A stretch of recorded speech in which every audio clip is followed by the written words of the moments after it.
I really get motivated when I read a Bible text and notice that something just doesn't seem to add up. It causes me to ask, what is the writer trying to say? And am I missing something? Let me give you an example of what I'm talking about. Most of you are familiar with Romans 10:13.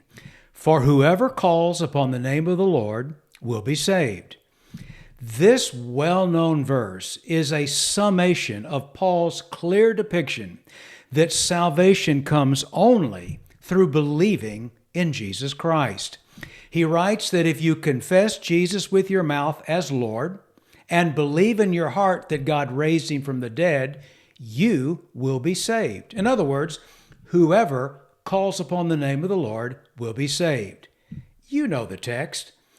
Paul then writes that in order for people to believe in Jesus, people must first hear about Jesus. But they cannot hear about Jesus without someone first being sent to preach about Jesus. Preachers need to be sent, or people will not hear. And those sent to preach that good news of Jesus are essential. Little wonder why it is that Paul would then quote Isaiah 52:7. How beautiful are the feet of those who preach the good news. But Paul then raises an obvious problem. Preachers preach, but not everyone has believed. Not all have obeyed the gospel. He writes, but they have not all obeyed the gospel. For Isaiah says, Lord, who has believed what he has heard from us? So faith comes from hearing, and hearing through the word of Christ. Paul makes it very simple. Faith becomes real only if the message is heard. This is the whole point of sending out preachers. People cannot obey the gospel if they've not heard the gospel. But here is where the Roman text gets really interesting. Readers get to that well-known verse, faith comes by hearing, and hearing through the word of Christ, and this is also the place where most readers just stop reading. But if you read on, Paul is going to ask a question, and his answer to that question is most unexpected. Note carefully what Paul writes. But I ask, have they not heard? Indeed, they have. For their voice has gone out to all the earth, and their words to the end of the world. Did you catch that? Look at that verse. But I ask you, there's his question, have they not heard? Indeed, they have. That's his answer. His answer is, yes, they have all heard. Paul states very clearly that everyone at that time had heard about Jesus. Whoa, stop. That raises an obvious question. How could that be? How has everyone heard? Who told them? Well, Paul gives his proof that all have heard when he quotes Psalm 19:4. Their voice has gone out to all the earth, and their words to the ends of the world. For Paul, every person should have heard about the coming of Jesus because their voice has gone out to all the earth and their words to the ends of the world. Their voice, their words.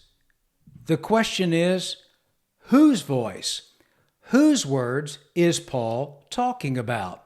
Well, when you put Psalm 19:4 back into its context, it becomes obvious whose voice, whose words Paul is writing about.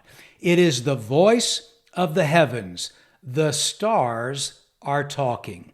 Let me read Psalm 19, verses 1 through 4, and let me read it in the translation that Paul would have used, which is the Septuagint, the ancient Greek translation of the Hebrew Old Testament. Here's how it reads. The heavens declare the glory of God, and the sky above proclaims his handiwork. Day to day pours out speech, and night to night reveals knowledge. There is no speech, nor are there words whose voice is not heard. Their voice goes through all the earth, and their words to the end of the world. Did you catch that? The heavens declare, the sky proclaims, the day pours out speech, and the night reveals knowledge. These voices, these words are heard throughout the earth, and it is the voice and the words of the heavens, the stars. Psalms 19 is stating that the heavens communicate information, and Psalms 19 verses 1 through 4 are giving you insight as to what the ancients believed about the heavens. The ancients believed that you could use celestial objects to discern divine activity that would impact earthly events. The Bible reveals that God made the celestial objects in the heavens, the sun, the moon, and the stars, to be for signs and seasons and to mark time. We read in Genesis, and God said, "Let there be lights in the expanse of the heavens to separate the day from the night, and let them be for signs and for seasons and for days and years." So when Paul writes that humanity should have heard about Jesus, he is pointing to the heavens as his proof. But let me be clear, Paul is not arguing that the story of the cross could be understood in the stars of heaven. He is not stating that the death and resurrection of Jesus were being laid out, if you will, in the stars. What he is saying is this: the stars did point to, and Paul was making it clear that the heavens or the stars communicated the arrival of a divine king.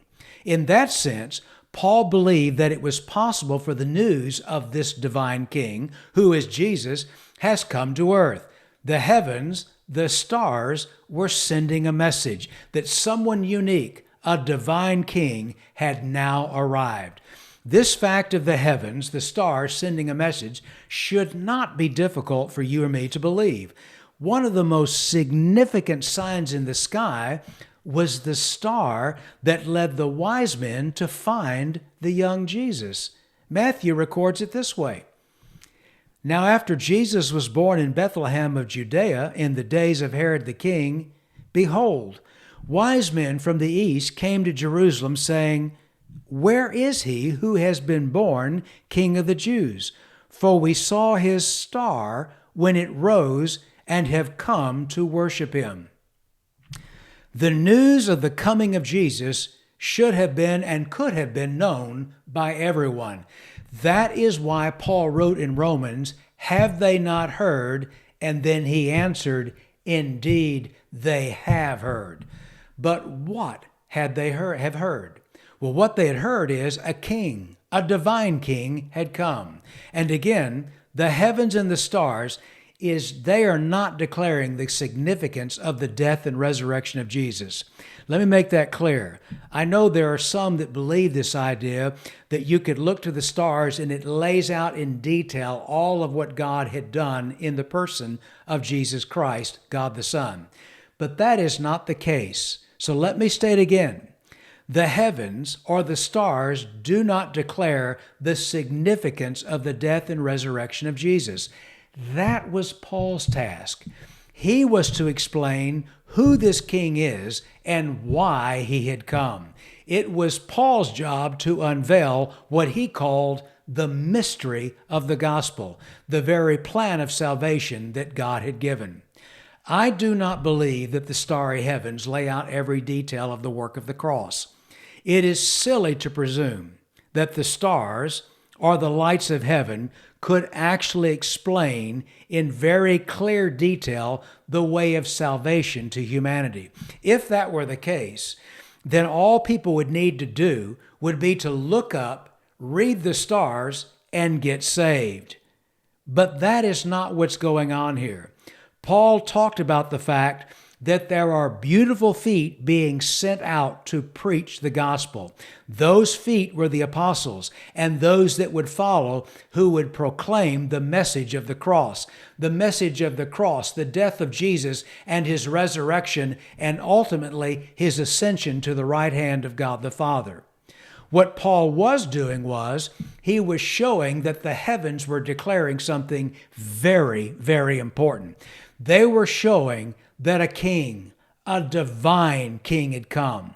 That message was clear. And that is what he meant when he asked, have they not heard? And then he answered, yes, indeed, they have heard. He could answer that with absolute certainty.